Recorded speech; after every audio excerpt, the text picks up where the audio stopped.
కార్పొరేటర్లు ఉన్నారు.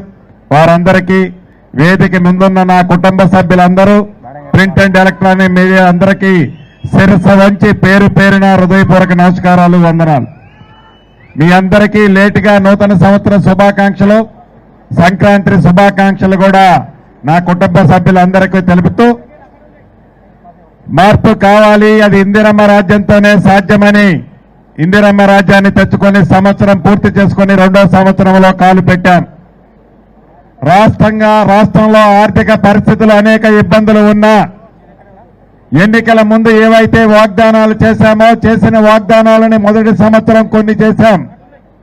2వ సంవత్సరం ఎప్పుడైతే కాలు పెట్టామో రేపు 26వ తారీఖు నుంచి 4 అంశాలు ఏవైతే ప్రతి పేదవాడి గుండెల్లో ఉన్నాయో, ఇందిరమ్మ బొమ్మ ఒక పక్క ఉంది, రెండో పక్క 4 స్కీములు కావాలని మీరందరూ కోరుకుంటున్నారు. అది ఇందిరమ్మ ఇళ్లు కావచ్చు, తెల్ల రేషన్ కార్డు కావచ్చు, అదే రకంగా రైతు భరోసా కావచ్చు, 4వది భూము లేని నిరుపేద కూలీల కుటుంబాలు కావచ్చు.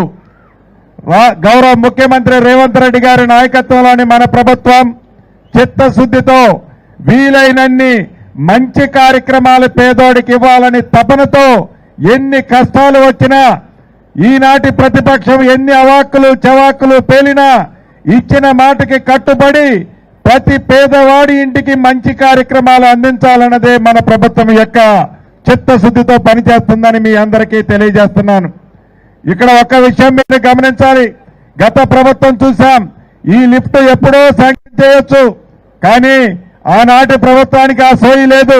వారికి లాభకరమైనవి, వారికి ఉపయోగకరమైనవి, వారికి ఏదైతే ఇది వస్తుందో ఆ ప్రాజెక్టులే ఆనాడు చేపట్టారు. ఈనాడు ఇందిరమ్మ ప్రభుత్వంలో ఈ రఘునాథపాలెం మండలం అంటే చాలా వెనకబడి ఉన్న మండలం, ముఖ్యంగా గిరిజనులు ఎక్కువగా ఉన్న మండలం. కాంగ్రెస్ అంటే రఘునాథపాలెం అంటేనే కాంగ్రెస్. అటువంటి ఈ